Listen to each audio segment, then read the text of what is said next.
I am Cheryl Braganza, and it took me a lifetime to learn to speak.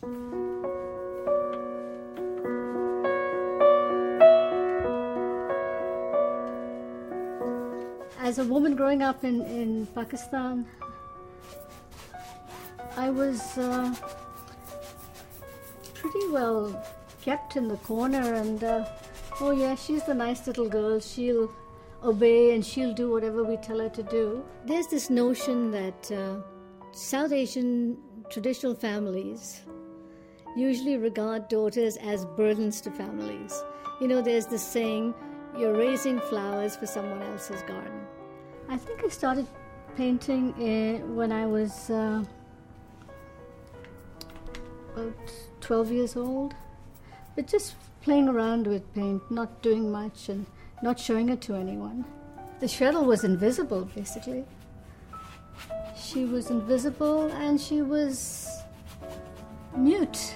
I know my brother was, his opinion was asked for, and I used to just sit and be in awe of my brother. Oh, he says all these important things. Wow, I wish I could as well. The thing that I just kept quiet, that I didn't have the courage or the guts to stand up and speak out and say, but listen to me. I just loved Montreal. Montreal for me was such an exciting place, open spaces, and people were all friendly. And I loved the way the colors change with the seasons. And Expo was about to break forth, so, you know, it was a very exciting time. For me, the color of love is this brilliant, light blue.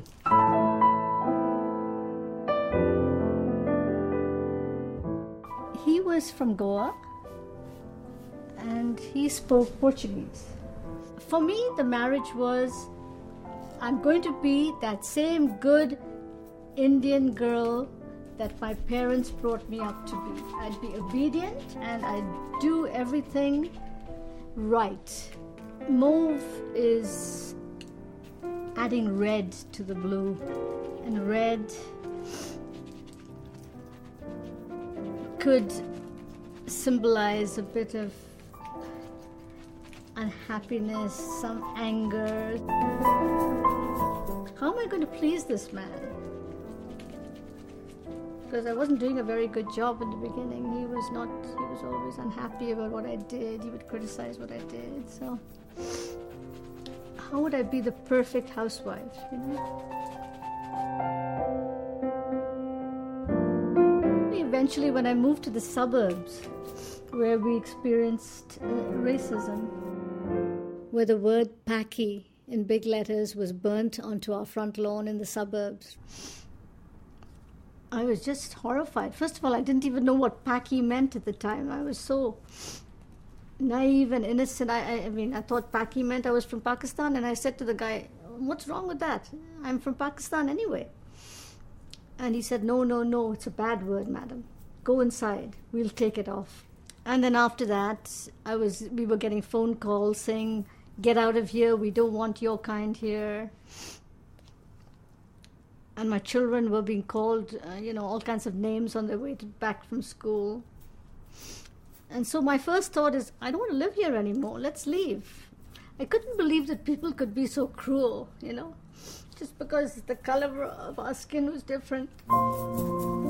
This policeman came to our house, and big white guy, and he looks at me, he says, but you have a right to live here like everyone else. And I looked at him and I was like in shock. Nobody had ever said that to me before. But that didn't take away the fear every morning. They don't want us here. They don't want us because we're Indian. So I'm going to try to be as white as possible. So I stopped cooking Indian food so my children's clothes wouldn't smell when they went to school. I stopped dressing in a sari or shalwar kameez. All my earrings, any Indian-looking earrings, I'd put away. I'd wear just pearls. I was really being such a fake.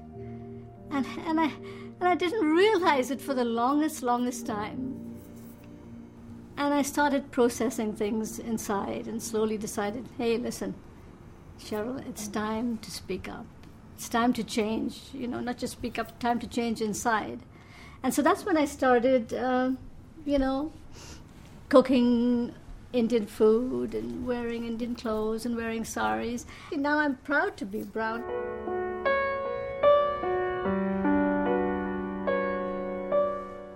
To think that I've been given another day and another chance to do so much. So there's a lot of excitement in life for me right now. I love this woman. And she's larger than life, and she will continue to be larger than life. Her mouth is finally open and she's saying something. I think that's been my story. I haven't been able to speak up, but now I am, and I'm proud to speak up.